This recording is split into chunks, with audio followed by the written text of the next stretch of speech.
I'm going to be reading from the Negro Rulers of Scotland and the British Isles, The Unyielding Truth. The German philosopher Arthur Schopenhauer stated, all truth passes through three stages. First, it is ridiculed. Second, it is violently oppressed. Third, it is accepted as being self-evident. At the dawn of history, the human race in waves migrated from the continent of Africa to the remote regions of the earth. Those earlier explorers were the first to settle in Europe as well as other lands. They invented man's first tools, weapons, the art of hunting and domesticating animals, the wheel, plow, agriculture, irrigation, sculpture, drawing, painting, chess, paper, steam engines, engineering, architect, skyscrapers, pyramids, of course, banks, post offices, etc. An achievement which the rest of the world embraced to construct its own civilizations.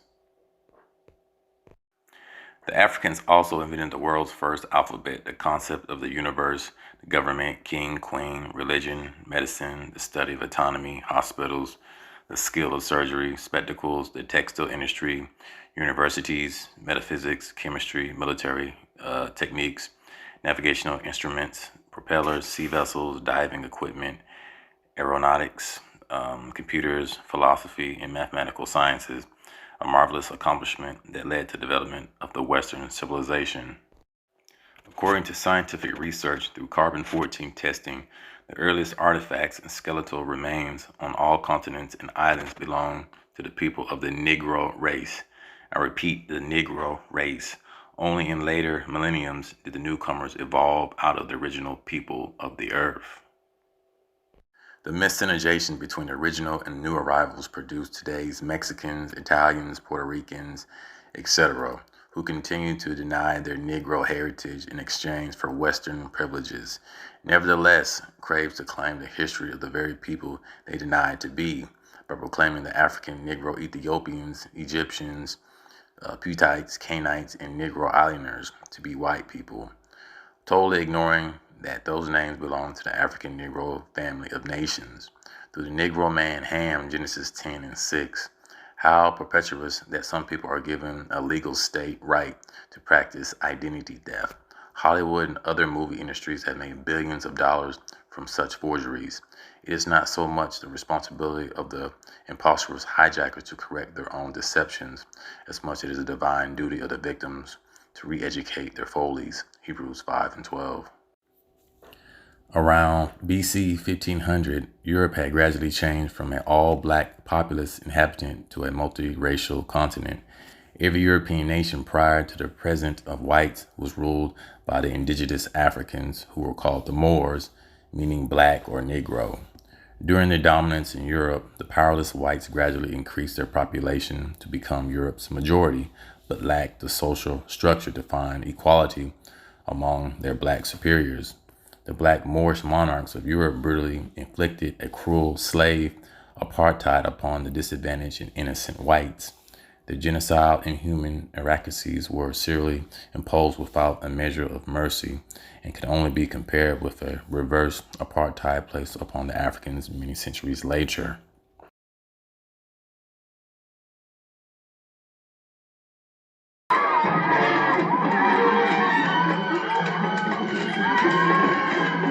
No longer, madam. He is now in the custody of the Ministry of Science. Take your stinking paws off me, you damn dirty ape!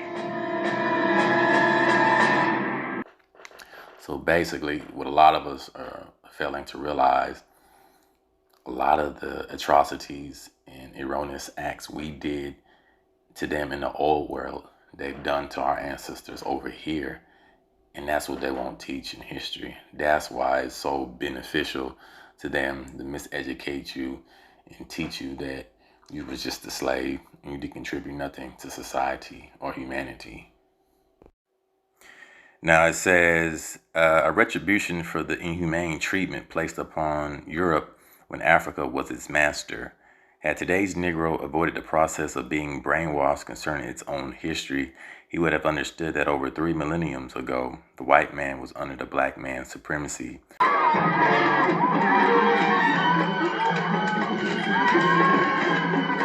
And addressed the black man as master, my lord, sir, and imperial His Majesty. The Bible phrases which indicates that slaves should obey their masters were first deceivingly applied to the peasant whites by their black masters, along with other scriptures. Thou shalt not kill, thou shalt not steal or lie or bear arms for self-defense. These same misrepresented tactics were deceptively practiced upon the Negro prior and after the African slave trade, a process used to perpetuate apartheid, which was invented by the black masters of Europe. God damn. Wow. That says it all in a nutshell. The reversal. It was during the French Revolution of AD 1789 that ended the black power dominance in Europe. The oppressed whites took the law in their own hands and reversed the cruel art of apartheid to punish the very blacks who invented its use. There were many royal black families who remained in power by whitening themselves and their children to soften the rage of the white revolutionists, a practice that continues today. And it looked like it's going to repeat itself, but back in reverse with the black revolutionists. I may be wrong. Who knows? It is plainly understood that a people who lack knowledge of themselves, knowledge of self, becomes a burden to themselves in human progress. Most world leaders and academians are well aware of a once African supremacy of Europe. Nevertheless, to protect their honor, pride, or pseudo-ethnocentric views, their beliefs are systematically kept from the public. The overall truth is that the African forefathers of the universe, whether called a nigger, niger, negro, or Moor, ingeniously pioneered the world from the Stone Age to the ultra-structure of modern civilization. When Ethiopia and Egypt were at its peak of their cultural development, Europe was a wilderness. London, Paris, Athens, and Rome were swamplands and vacant sites. Upon closing, I like to say that the truth, it can cut you, in different ways. Cut you left, it can cut you right. The truth is a hard pill to swallow. Like I read in the beginning of the clip, the truth is ridiculed first, then it becomes violent, and then it resonates with the masses because it's the truth. Just like in the scriptures, it says where the Gentiles will come because their forefathers, they inherited lies. Well, obviously we've all inherited lies, but they inherited lies themselves because everything that they was taught, from the arrogance to the, that stature of, look what we've done, we've always been on top. But in all actuality, they were not always on top. They was on the bottom.